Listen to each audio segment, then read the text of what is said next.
January. I think we saw at the weekend. I think that even trusted to bring him into the game against Liverpool because that pace and intensity will be too much for Jorginho. It shows you how much you to trust Arteta have in him. He can play against the lower teams, against smaller teams when we are ahead with a few goals. But when it comes to chasing these high tempo teams, likes of Man City, likes of Liverpool, or even Chelsea, you do not want Jorginho to be in your midfield. So, so I get it. Arsenal might be wanting to get two midfielders, which I don't think is realistic. I'm not saying it's impossible. Don't misquote me. It's not impossible. But let's say, hypothetically, Arsenal want to get two midfielders. We know we're already cutting Declan Rice. We're already doing the ground for Declan Rice, right? Declan Rice will cost at least £90 million. We know West Ham are asking for 120, which I think is a bit too much. We know his English tax is young, and he's an English boy. We know they'll put a bit of English tax, right? Then, let's say we want to get a Caicedo. How much do you think a Caicedo will cost? Nothing less than 80. You add those two together, that's almost 170. Do you think the Kroenkes will sanction Arsenal spending almost £200 million on two midfielders? I get it. It's the next level of the process that Arteta and Arsenal are talking about. I don't think the Kroenkes will spend that kind of money. We are not a nation-owned club. We are not a Man City. We are not even in Newcastle. Even Newcastle don't spend their money that way. I don't think... Regardless of what the mainstream are going to push, Arsenal bottled it, advantage Manchester City. That's not true. The league table tells us Arsenal is still top of the league, leading Manchester City with 6 points. Yes, Arsenal has played one more game ahead of Manchester City. Points on board is still better than what Manchester City can achieve in the future. So let's calm down. I get it. The momentum is with Man City. I get it. Man City have the experience. They have the squad. They have the manager. They've done it before. They've won a t-shirt. I've heard that before. Let's be patient until they overtake us on the table. This nonsense, this narrative, Arsenal has bottled it. Manchester City are going to be this force of nature. It's going to just come and overtake us. Now, let's wait till then. Patience is a virtue. Why don't we really get relaxed and be patient? So Arsenal fans, don't get riled up. It is media thing. See, the media like to sensationalize things. That's their job. So you can't knock them for what they like to do. So as an Arsenal fan, keep calm, keep the faith, and let's see what happens. We know around this time every year, most clubs are already doing their groundwork for the summer, even though the season has not ended. This is time we are talking to agents, you are talking to players and say what options you have. So there are three players we are hearing that Arsenal actually, no, I'll say there are two players Arsenal are talking to passively, not actively, right? And there's a player that's Arsenal willing to listen to offers, and I discussed him yesterday. So let's start from Balogun because it's an Arsenal player and charity should begin from home. So according to Florian Plettenberg, the 21-year-old is on the short list of Leisberg confirmed in order to replace Nkuku. RB Leisberg has inquired about him. The striker from Stade Reims will be cheaper than Jonathan David. Therefore, very interesting for Leisberg. Many clubs are in. So we know Balogun has made it expressly clear that he wants to be a starter. We know that's not possible at Arsenal.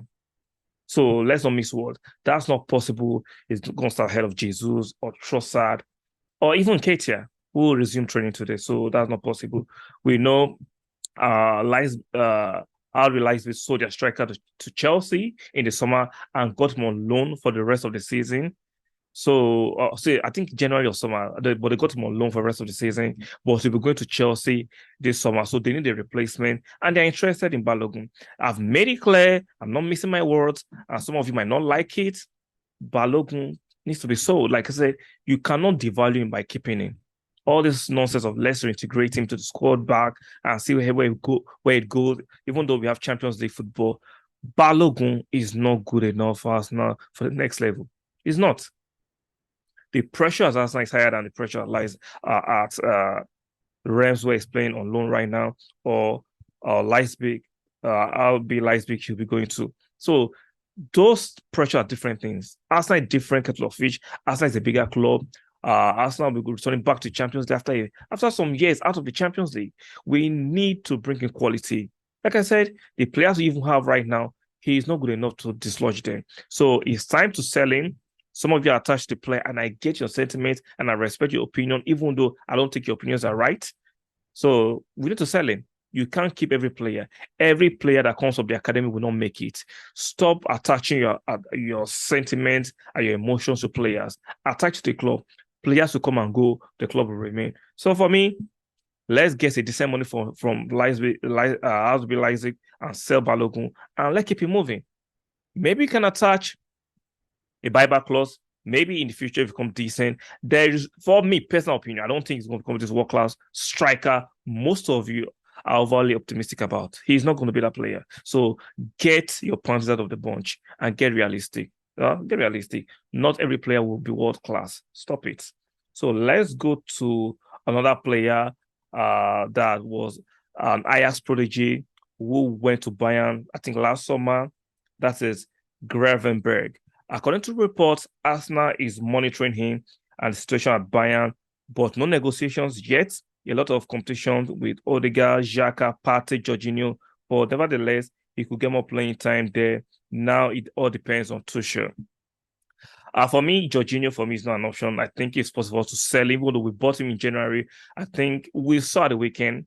I didn't even trusted to bring him into the game against Liverpool because that pace and intensity will be too much for Jorginho. It shows you how much you to trust Arteta having him. He can play against the lower teams, against smaller teams when we are ahead with a few goals. But when it comes to chasing these high-tempo teams, likes of Man City, likes of Liverpool, or even Chelsea, you do not want Jorginho to be in your midfield. So I get it. Arsenal might be wanting to get two midfielders, which I don't think is realistic. I'm not saying it's impossible.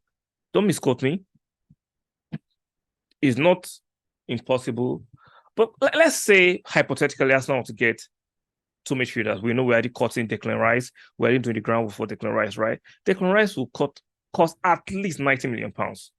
We know West Ham are asking for 120, which I think is a bit too much. We know his English tax is young, and he's an English boy. We know they'll put a bit of English tax, right? Then, let's say we want to get a Caicedo. How much do you think a Caicedo will cost? Nothing less than 80. You add those two together, that's almost 170. Do you think the Kroenkes will sanction Arsenal spending almost £200 million on two midfielders? I get it. It's the next level of the process that Arteta and Arsenal are talking about.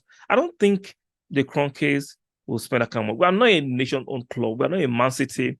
We are not even in Newcastle. Even Newcastle don't spend their money that way. I don't think Arsenal will actually sanction that kind of deal. The only way we can get two midfielders is to get a Declan Rice for at least 90 to 100 million pounds. Then a Gravenberg can come in for like 40 to 50 because it's coming from Germany. He has not had a great season.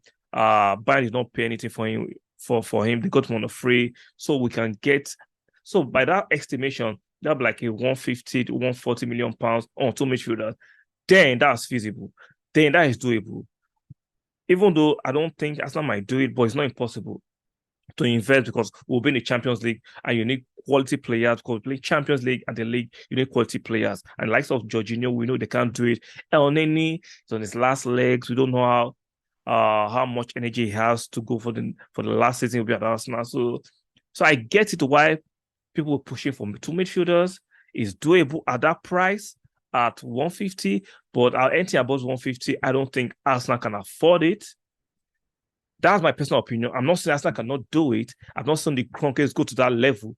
They might want to surprise us this season, and I'll be in for that surprise. But I do not want to keep or get my expectations so high and get disappointed if we do not go that far. So, like I said, I would love a Caicedo and the Declan Rice. I would love Declan Rice and the Spanish guy Zubimendi. I would love them. But is that feasible? I don't think so. But I don't think it's impossible. But if you want to go on a cheaper option, get a Declan Rice for 90 to 100 and get a Gravenberg for a 40 to 50. That would make it 150. I don't think that is above what the Kroenkes can afford. So that's my opinion. Let me know in the comment section. What do you think? Do you think that is doable? For those of you that are expecting Arsenal to go and get a Caicedo and Declan Rice, you must be overly ambitious. It's not impossible, but I don't think it is probable. So those are two different things. I don't think the Kroenkes have the resources to get a Caicedo and Declan Rice, but I think they can have the resources to get a Declan Rice and a Gravenberg. So I'll take that. So let's go to the last speculation that we've seen today. According to Florian Plettenberg to Baku, the right back for Wolfsburg, is being linked to Arsenal.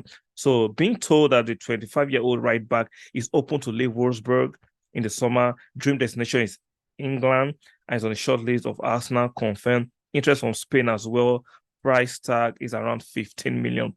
That's a cheap one. We know we need to reinforce our defense, especially the right back. We loaned Cedric Suarez to Fulham, who seems to not be getting game time. So I don't understand what kind of loan was that.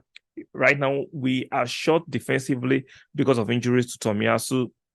We know Tomiyasu is a right back, but I think he'll be better suited playing as a right center half, at least in the summer. If you get rid of Holding, we can have Tomiyasu who can play as a right back and a right-sided center half. So we need a defensive reinforcement. We need a right back. So I would not be against a right back for that cheap £15 million from Wolves. But another thing that some of us have been scared, we got Kolasinac from Germany, and we saw how it turned out. It wasn't the best defender we could get. So I hope this is a better defender. I've not watched him so much to know how good this player is. Maybe some of you can let me know in the comment section. But if Arsenal is willing, Arteta and Edo are willing to take a risk on him, who am I? Because they've gotten at least 75 to 80% of their transfer rights. So it's time for us to trust them. But if a right back is £15 million from Germany, my antennas are turned on. I get it. Some of us will be a bit skeptical. Price doesn't determine how good you are. But like I said, we won't be scared from defenders from Germany. We're scared from the players from Germany. We've seen Kai Havertz struggle at Chelsea. We've seen Timo Werner struggle at Chelsea. So we see Kolasinac struggle at Arsenal. These are players that came from Germany. So when players are coming from Germany, I'm looking at them with a side eye. So I'm sure some of you are looking at them with side eye. So let me know your opinion. Those of you who have watched this right back from Wolfsburg, let me know how good or how bad it is in the comment section. So guys, this will be the news beat regarding potential arrivals in the summer at Arsenal. I know the season ended, but this is time when agents and club owners talk to players for a potential recruitment in the summer. So most clubs don't wait to the end of the season for them to start talking to players. So they start doing the groundwork at this time. So if you like my content, please do me a favor by sticking a like on the video first. Do not forget to subscribe to the channel. Very, very important. And one more thing, make sure your notification bells are turned on. And I'll see you guys on the next one.